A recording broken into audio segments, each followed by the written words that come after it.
Predator Badlands does something no film franchise has ever dared to do. It finally makes the Predator someone to root for. This isn't just another hunt, it's a story that completely redefines cinema's most iconic monster.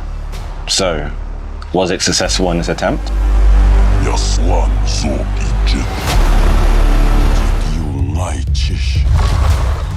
The film takes us to the Predator's homeworld, where we meet 𝐷𝐿, an outcast exile to the deadly planet 𝐬𝐮 after being deemed unworthy by his clan. His mission is to hunt their legendary 𝐾𝐨𝐬𝐵𝐿 to redefine himself, but after crash landing, his journey takes an unexpected turn.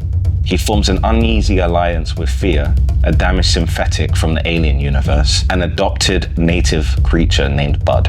Together, they fight the synthetic forces of 𝐬𝐮𝐬𝐿 Yutani, led by 𝐸𝐻's reactivated and ruthless twin sister, Tessa, in order to complete 𝐷𝐿's mission and return home. Well, good luck with your journey. Since 1987, the Yutani have been a terrifying monster in cinema to be survived and not understood.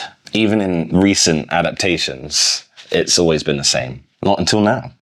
While the fans have been exploring the Yutani through novels, comics, as well as the films, it's not until now that we actually get a Predator-led movie, and I think that concept's actually pretty interesting. I think that was kind of the biggest draw to this movie. This story is actually pretty simple. It's just a hero's journey, but from a Predator standpoint. And I think it actually works in isolation. We have a pretty sympathetic character through 𝐷𝐿, which I think works pretty well. The story actually does a really good job in setting up a lot of obstacles and challenges for him to face, including his father trying to kill him, 𝐬𝐻 trying to kill him. Seems like everyone's trying to kill him. That's just the Predator's life, I guess. You think you can do this to me? So the question is, were we really looking for a Predator with feelings? We have Ella Fanning playing a comedic character that contrasts pretty well with the very stoic, serious Yutani. Hi. I have to stop saying Yutani. I'm not actually used to that. It's Predator to me. Once again, that really works in isolation. But then you start to question, why does a synth actually need to be comedic? You're on a very serious mission and you're just cracking jokes. Like, who are these even for? There's no humans on this mission. It's just for the synths. So you just question why, other than the audience, what was the point of this actual synth? What the hell are you talking about? Who are you talking to? I would say I did find Tessa, her twin sister, to be a little bit more believable, purely because she was acting more sympathetic, really.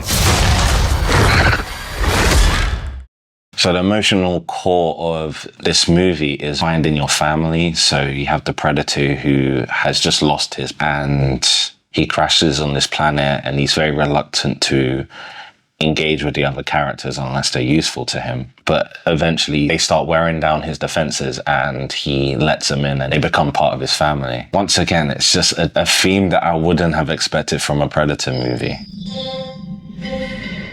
I will say the planet 𝐬𝐻 is definitely a character within its own right. I must give it props to the design team. Like, I generally felt the hostility of this world. You're not the predator. You're the prey. So this film was helmed by Dan Trachtenberg. I think he done a very good job in redefining how we perceive the Predator. So going from horror to sci-fi action.